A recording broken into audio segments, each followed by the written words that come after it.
Shalom Bapak Ibu Jemaat yang dikasih Tuhan. Berjumpa lagi di dalam CK7 Online Bible Study pada malam hari ini ya. Nah, malam ini kita akan melanjutkan pembelajaran kita di dalam kitab 2 Samuel 12 ayat 1 sampai ayatnya yang ke-25. Nah, sebelum kita belajar malam ini, yuk kita datang sama Tuhan, kita sembah Tuhan. Biarlah hikmatnya mengalir untuk kita belajar malam hari ini buat kita semua. Ora bashanda bakara labaya masikara. Ore biana mashanda bakara. Oh, haleluya. Bashanda bakara. Oh, Yesus, Yesus Tuhan.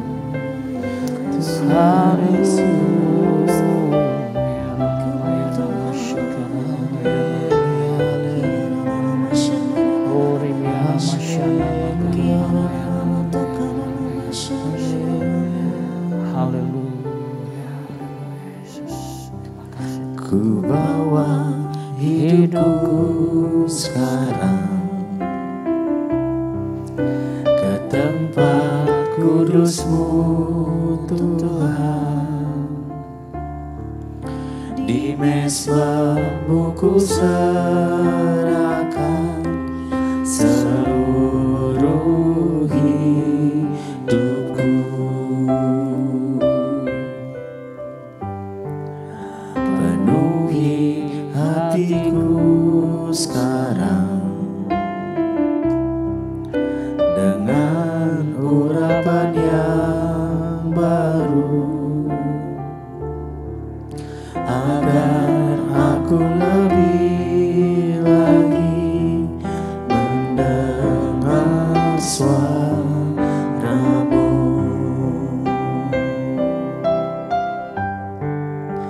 Jadikan aku Tuhan rumah doa-Mu, agar semua suku bangsa datang menyembah-Mu. Jadikan aku Tuhan rumah doa-Mu, agar semua suku bangsa datang menyembah-Mu. Ku bawa hidupku sekarang ke tempat kudus-Mu Tuhan. Di mezbah-Mu ku serahkan seluruh hidupku. Penuhi hatiku sekarang dengan urapan yang baru, agar aku lebih lagi mendengar suara-Mu.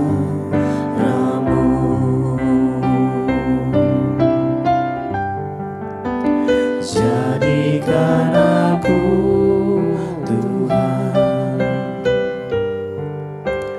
rumah doa-Mu, agar semua suku bangsa datang menyembah-Mu.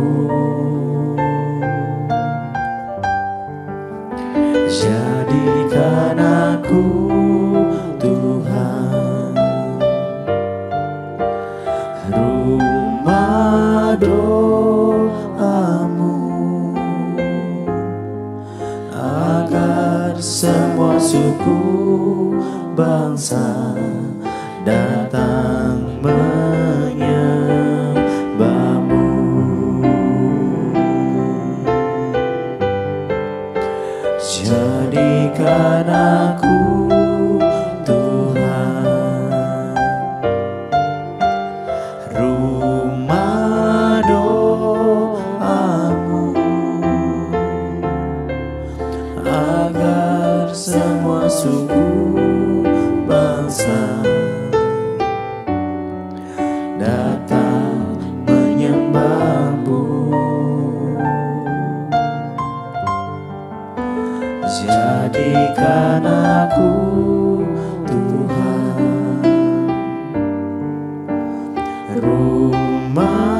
doamu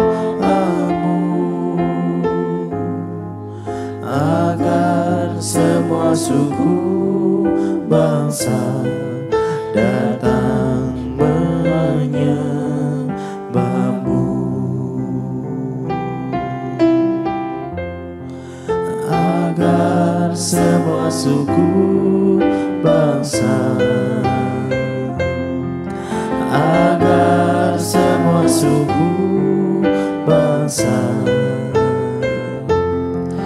agar semua suku bangsa datang menyembahmu.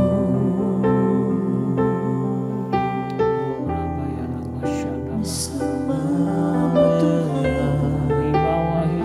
kami sembah kami bawa Yesus Tuhan. Nama ya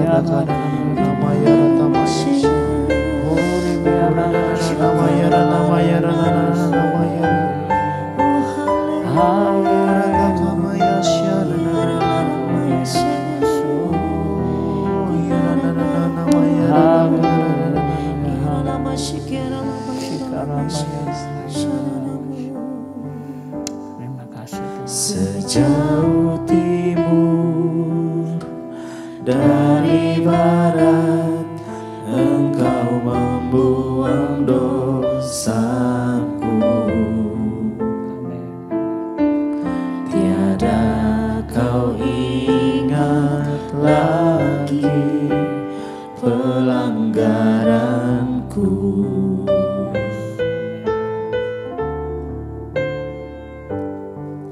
Jauh ke dalam tubir laut, kau melemparkan dosaku.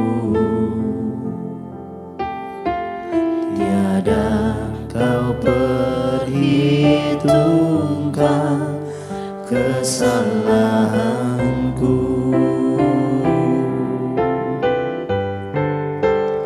Betapa besar kasih pengampunanmu Tuhan, tak kau pandang hina hati yang hancur.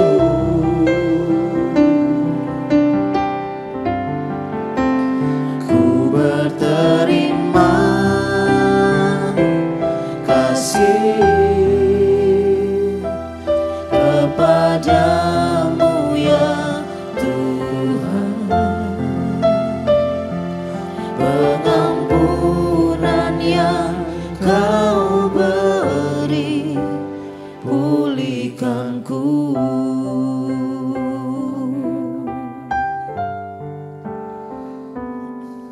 Sejauh timur dari barat, Engkau membuang dosaku.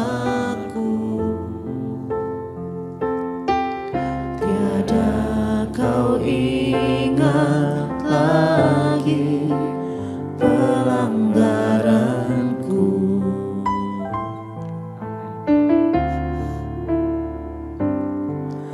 Jauh ke dalam tubir laut, kau melemparkan dosaku. Tiada kau perhitungkan kesalahanku. Katakan betapa besar kasih-Mu. Betapa besar kasih pengampunanmu Tuhan, tak kau pandang hina hati yang hancur.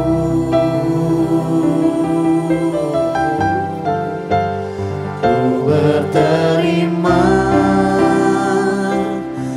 kasih kepadamu ya Tuhan, pengampunan yang Kau beri, pulihkanku.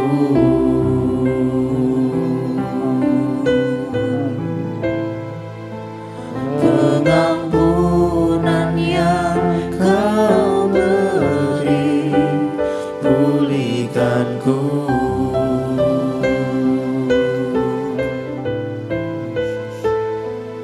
Pengampunan yang Kau beri, pulihkanku. Terima kasih Tuhan. Terima kasih Tuhan Tuhan kasih buat pengampunan-Mu, Bapa. Terima kasih. Terima kasih Tuhan. Terima kasih.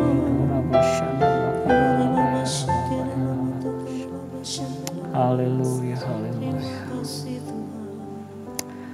Terima kasih Bapa, kami bersyukur untuk malam hari ini Kau hadir di tengah kami, dimanapun kami berada saat ini, di rumah-rumah Engkau hadir untuk memberkati kami dengan pelajaran pada malam hari ini. Kami buka hati, pikiran kami juga Tuhan, biar mau belajar untuk mengerti firman-Mu ya Tuhan malam ini. Urapi setiap kami, di dalam nama Tuhan Yesus kami berdoa. Amin. Amin. Ya, kita akan membaca ya lanjutan daripada kitab 2 Samuel pasal yang ke-11, dan malam ini kita lanjut di pasal yang ke-12 ya. Nah, ayat 1 sampai yang ke-25 ya. Baik. Kita baca dulu ya. Di sini judul perikopnya, Nathan memperingatkan Daud sehingga Daud menyesal. Tuhan mengutus Nathan kepada Daud. Ia datang kepada Daud dan berkata kepadanya, ada 2 orang dalam suatu kota. Yang seorang kaya, yang lain miskin. Si kaya mempunyai sangat banyak kambing domba dan lembu sapi. Si miskin tidak mempunyai apa-apa selain dari seekor anak domba betina yang kecil yang dibeli dan dipeliharanya. Anak domba itu menjadi besar padanya bersama-sama dengan anak-anaknya. Makan dari suapnya dan minum dari pialanya dan tidur di pangkuannya, seperti seorang anak perempuan baginya. Pada suatu waktu orang kaya itu mendapat tamu dan ia merasa sayang mengambil seekor dari kambing dombanya atau lembunya untuk memasaknya bagi pengembara yang datang kepadanya itu. Jadi ia mengambil anak domba betina kepunyaan si miskin itu dan memasaknya bagi orang yang datang kepadanya itu. Lalu Daud menjadi sangat marah karena orang itu. Dan ia berkata kepada Nathan, demi Tuhan yang hidup, orang yang melakukan itu harus dihukum mati. Dan anak domba betina itu harus dibayar gantinya 4 kali lipat. Karena ia telah melakukan hal itu dan oleh karena ia tidak kenal belas kasihan. Kemudian berkatalah Nathan kepada Daud, engkaulah orang itu. Bapak Ibu, sampai di sini kita lihat dulu ya, bahwa di sini agak unik ya, ketika Tuhan menyuruh Nabi Nathan untuk menegur atau memperingatkan ya Daud akan dosanya. Nah, di sini dipakai sebuah perumpamaan. Ya, ini sangat unik menurut saya, dan ini sangat sangat sopan sekali nih Tuhan ini mau nyuruh menegurnya dengan pakai perumpamaan melalui si Nathan ini ya. Nah, saya melihat di sini dengan perumpamaan ini ya, sebenarnya Tuhan mau lihat seberapa besar si Daud menyadari dosanya. ternyata setelah diceritakan tadi ada orang kaya dan orang miskin, dan orang kaya ini justru mengambil milik orang miskin yang sangat dia sayangi ya, dombanya itu, malah itu yang disembelih. Dan Daud jadi marah ya. Nah dari sini saya lihat memang Daud ini benar-benar tidak menyadari sebenarnya bahwa dia sedang dalam bahaya besar karena dosanya ya. Tetapi ketika di akhir daripada perumpamaan itu, Nathan dengan tegas mengatakan bahwa engkaulah orang itu ya. Jadi di sini kita lihat ya bahwa Tuhan itu menegur Daud melalui Nathan, dan ketika ketika Nabi Nathan itu menyatakan dosa Daud, merespon ya. Tetapi yang kita lihat di sini bagaimana cara Tuhan menegur dengan perumpamaan melalui Nabi Nathan. Itu yang saya lihat di sini unik ya, bahwa Tuhan itu sebenarnya mungkin dalam hatinya dia nggak tega juga ya, karena nih Daud ini orang yang dikasihinya. Tetapi melalui Nabi Nathan ya, dengan caranya menyampaikan dengan perumpamaan ya, akhirnya dilihatlah respon Daud ini ya, seberapa dia marah ya. Ternyata yang harus dimarahin, yang harus dihukum mati itu dia sendiri gitu ya. Ini satu kita lihat satu seperti teguran yang benar-benar senjata makan Tuhan gitu, berbalik gitu ke dia gitu ya. Nah itu yang pertama tadi kalau dari ayat 1 sampai 12, dan akhirnya di sini di ayat 13 dan 14 ya, kita nanti baca di sini ya bahwa Daud itu merespon ketika dia ditegur ya, di ayat yang ke 13 ya, kita lihat di sini. Di ayat yang ke-13 di ayat yang kelima di sini dikatakan, lalu Daud menjadi sangat marah karena orang itu, dan ia berkata kepada Nathan, demi Tuhan yang hidup, orang yang melakukan itu harus dihukum mati, dan anak domba betina itu harus dibayar ganti 4 kali lipat karena ia telah melakukan hal itu, dan oleh karena ia tidak berbelas kasihan.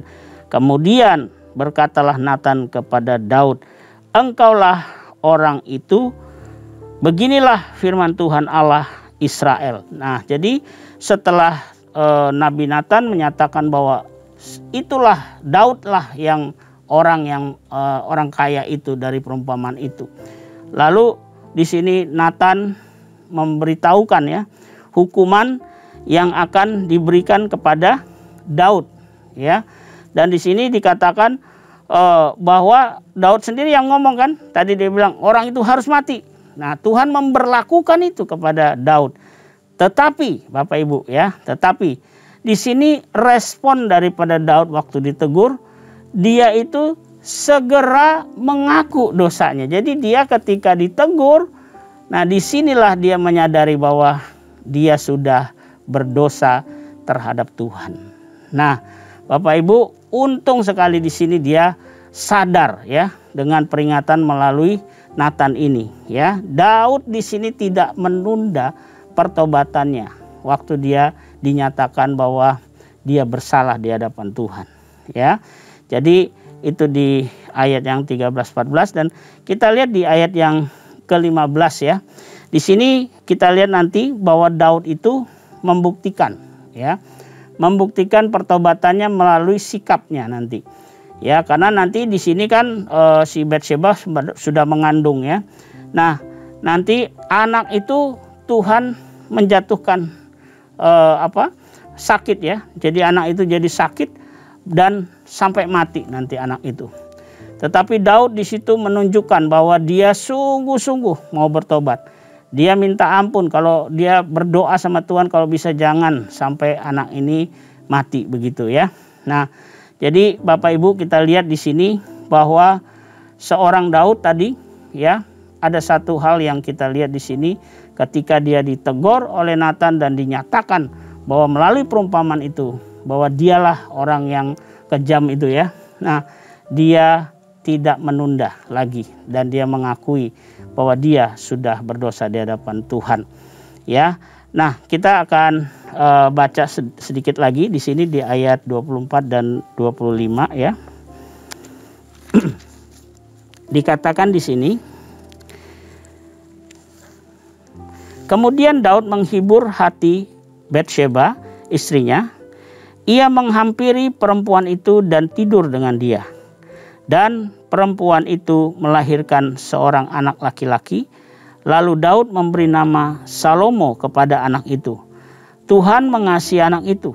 Dan dengan perantara Nabi Natan, ia menyuruh menamakan anak itu Yedijah, oleh karena Tuhan. Jadi Bapak Ibu, di sini kita lihat ya, betapa Tuhan itu sebenarnya ya bukan sebenarnya membenci Daud. Ya, tetapi yang dia benci itu sebenarnya adalah dosanya. Ya.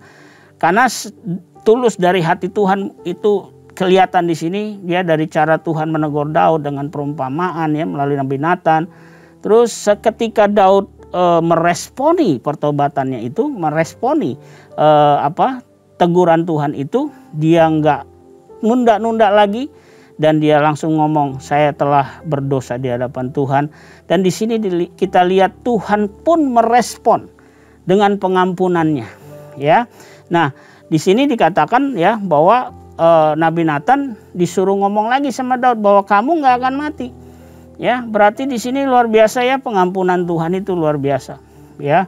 Nah, di sini dikatakan lagi di ayat 24-25, kita lihat tadi kita baca bahwa di sini dikatakan Tuhan mengasihi anak itu, ya, anak yang lahir kemudian dan dinamakan Salomo oleh Daud. Nah, tetapi Tuhan mengasihi anak ini sehingga dikatakan di sini Tuhan memberikan nama lagi buat anak itu, yaitu Yedijah, yang artinya karena Tuhan, karena anugerah, karena pengampunan Tuhan, karena kemurahan Tuhan kepada Daud, maka anak ini dikasih oleh Tuhan dan anak ini menandakan bahwa Tuhan itu mau berdamai lagi dengan Daud, begitu ya. Jadi Bapak Ibu, kita lihat di sini bagaimana pengampunan Tuhan yang begitu dalam ya buat Daud, seorang yang dia kasihi gitu ya. Nah, apa sih yang kita bisa belajar ya dari kisah Daud dan dosanya ini yang dilakukannya ini? Yang pertama, Bapak Ibu, dosa perzinahan atau pembunuhan yang terjadi ya pada Daud itu di level yang tinggi, ya. Nah, hari-hari ini saya lihat sering nih terjadi, ya. Iblis sedang buat strategi begini. Ketika kita di posisi yang tinggi, disitulah kita akan diserang habis-habisan, ya. Iblis berusaha menjatuhkan kita justru di tempat yang tinggi. Nah, ternyata itu adalah satu penghinaan terhadap Allah dan firman-Nya. Jadi Allah menganggap Daud itu menghina dia dan mengabaikan firman Tuhan, menganggap rendah firman Tuhan, karena di level Daud seorang raja, pemimpin, panutan, tetapi di posisi itu iblis memakai dia ya untuk jatuh, menyerang Daud sampai jatuh, dan itu membuat Tuhan marah sekali. Karena itu buat Tuhan sebuah penghinaan. Seorang yang sudah kenal firman tetapi dia sendiri melanggarnya. Wah, ini satu penghinaan terhadap Tuhan dan firman-Nya. Itu yang pertama. Yang kedua, apa yang kita bisa belajar? Jangan menutupi dosa dengan memakai otoritas atau jabatan yang Allah percayakan kepada kita. Ya, ini hati-hati, kita dikasih jabatan, apalagi jabatan rohani. Ya, kita nggak boleh pakai jabatan itu untuk menutupi dosa. Ya, nah Daud memakai otoritasnya untuk berusaha terus menutupi dosanya sampai akhirnya Tuhan yang menegur dia melalui Natan. Ya, jangan sekali-kali kita menutupi dosa dengan jabatan atau otoritas kita, karena itu akan menjadi celah yang besar yang membuat kita jatuh lebih dalam lagi dalam ikatan dosa. Ya, dan konsekuensinya pun nanti akan lebih berat, Bapak Ibu. Ya, tetapi puji nama Tuhan ya, kita lihat di sini Daud sudah jatuh begitu dalam. Tapi karena kasih Allah yang begitu besar kepada dia dan kepada kita ya, tetap dia mau ampuni Daud, begitu.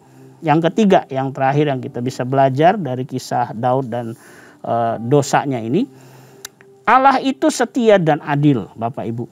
Jika kita mengaku dosa kita, maka Dia akan bertindak sesuai dengan kasih setia dan keadilannya. Ya, jadi Allah itu nggak bisa menyangkali kesetiaannya. Allah itu tidak bisa menyangkali keadilannya. Dia tetap adil sama Daud.